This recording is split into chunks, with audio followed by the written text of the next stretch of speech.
4 men who broke out of an Ohio jail. They were considered very dangerous. These men are considered armed. Hundreds of officers on a massive manhunt. They are killers, they are murderers. From digging underground tunnels, beneath it, a tunnel that was his highway to freedom, to helicopter getaways. It was a spectacular escape that made headlines around the world. And even mailing yourself to freedom.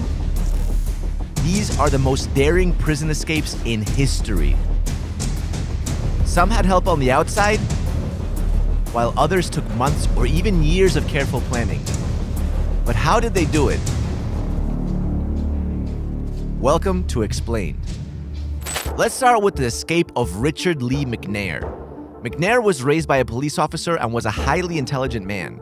But in 1987, he earned himself 2 life sentences and an additional 30 years for burglary at North Dakota State Penitentiary. McNair made his first escape attempt through a ventilation pipe in 1992, but was recaptured a year later. However, his attempt to escape from a maximum security federal prison in Louisiana in April 2006 earned him a name in history. McNair's prison job was to repair torn mailbags, and here's where he cooked up the perfect escape plan. He built a makeshift escape pod using some of the materials around him and fitted it with a breathing tube. One day, McNair hid inside the pod among some mailbags on a forklift. He knew the pile was due to be taken to a warehouse outside the prison. Once he heard the warehouse staff leave for lunch, he got out and made a run for it. A police officer stopped him jogging beside the railroad tracks, and McNair actually managed to convince the cop that he wasn't who they were looking for despite not having any ID. Do you have any form of identification on you? No, man. What's your name? Robert Jones. What's your address? I don't have an address. I'm at the hotel. We're working on houses and stuff like that, the roofing. What is? We got an escapee. Oh, Where from? Prison. Hey, this is Carl. Subject wear glasses? Nothing about glasses. How old is your guy? You're how old? 50. Born in 56. Let me just verify. He says his brother's staying at the motel. Let me verify that. You know the bad thing about it? What's that? You're matching up to him. Come on. We just got into town about a week ago, and he dropped me off to jog. I always jog about 12 miles a day. I'm just doing my job, man. I know you are. If you do jog again in the future, carry some ID with you. Be careful, buddy. Thank you. All right.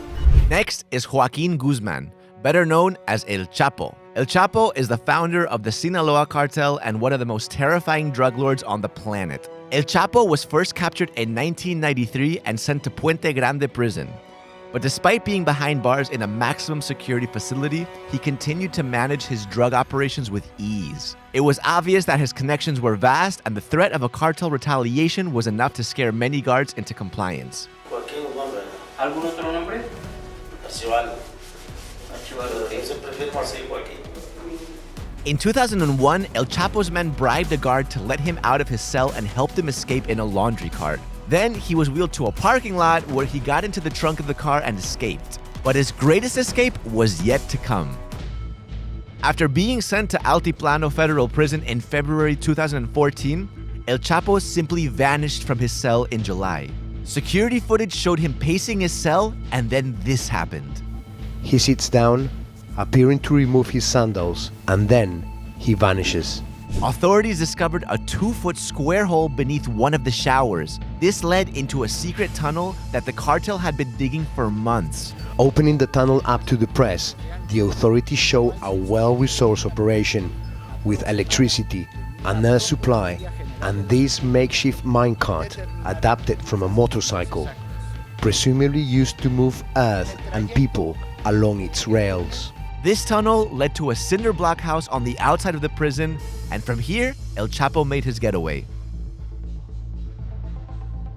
Up next, Richard Matt and David Sweat. Sweat began serving a life sentence in 2002, while Matt received 25 years to life in prison in 2008. They met at a shared workstation at Clinton Correctional Facility and began planning their escape. First, they requested to be transferred to cells next to each other. Then, they bribed a correctional officer named Gene Palmer and made another named Joyce Mitchell fall in love with them. The 2 officers ended up giving them small things like hacksaws, chisels, and lights wrapped in hamburger meat. And using those tools, Matt and Sweat spent months digging holes in their cells.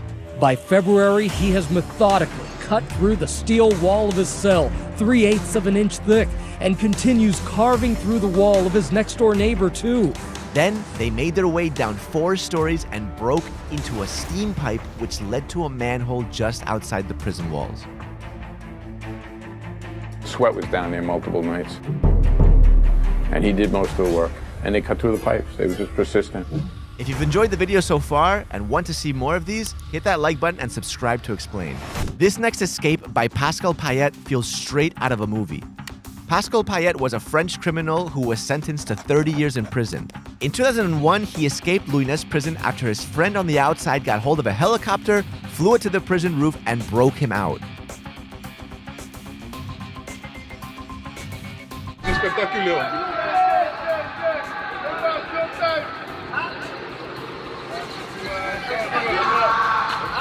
2 years later, Payet managed to break out 3 more prisoners using the same strategy. Eventually, he got caught, and this time, the authorities played it safe and decided to move him to different prisons every 3 months. But in 2007, Payet escaped a second time using, you guessed it, a helicopter. During a Bastille Day celebration, Payet's men on the outside hijacked a helicopter from an airport near Cannes and took the pilot hostage. They landed on the prison roof at the start of the night shift. And in 5 minutes, the men used heavy machinery to break open 2 doors at the isolation ward where he was held. Although Payet was captured a few months later, he still holds the record for the most number of prison escapes by helicopter. Next is Clarence Anglin, John Anglin, and Frank Morris. Morris and the Anglin brothers were prisoners at Alcatraz Federal Penitentiary in the 1960s. Alcatraz was refortified in the 1930s and crowned the world's most secure prison. In fact, there were 13 failed attempts between 1934 and 1961, but this was soon about to change. The plan took months of preparation and was led by Frank Morris, but he needed help, so he roped in the Anglin brothers and a car thief named Alan West. The men stole spoons and saw blades, and every night over 6 months, they used these tools to enlarge the ventilation ducts in their cells while Morris played his accordion to cover the noise. They literally drill small holes around the existing vent and then push that concrete in. The ducts led to a utility tunnel where they stored an inflatable raft made of raincoats.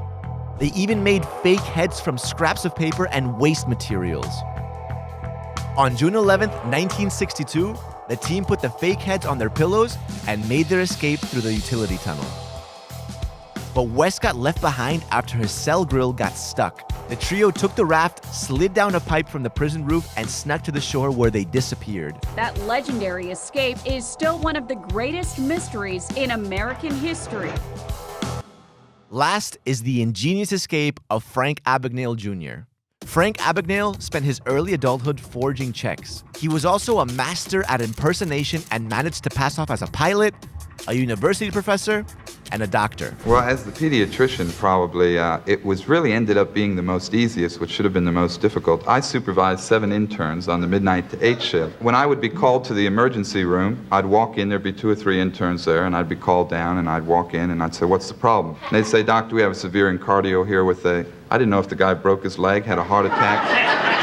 So I would say, "Well, Dr. Carter, what do you think?" "Well, doctor, I would like to administer 30 cc's of this." "Dr. John, I concur." "Dr. Jane, I concur." "Gentlemen, have at it." And out I would go. Well, I became one of the most respected residents because I was the only one that ever allowed them to do anything without interference.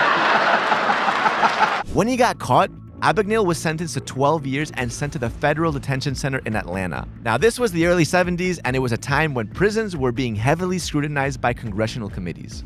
So when the US Marshal forgot to bring along Abagnale's detention commitment papers, the prison guards suspected he was a prison inspector under contract by the FBI. Once Abagnale realized this, he decided to use the lack of documentation to his advantage. He got in touch with his friend Gene Sebring, who helped him create the fake credentials he needed. Sebring created 2 fake business cards for Abagnale.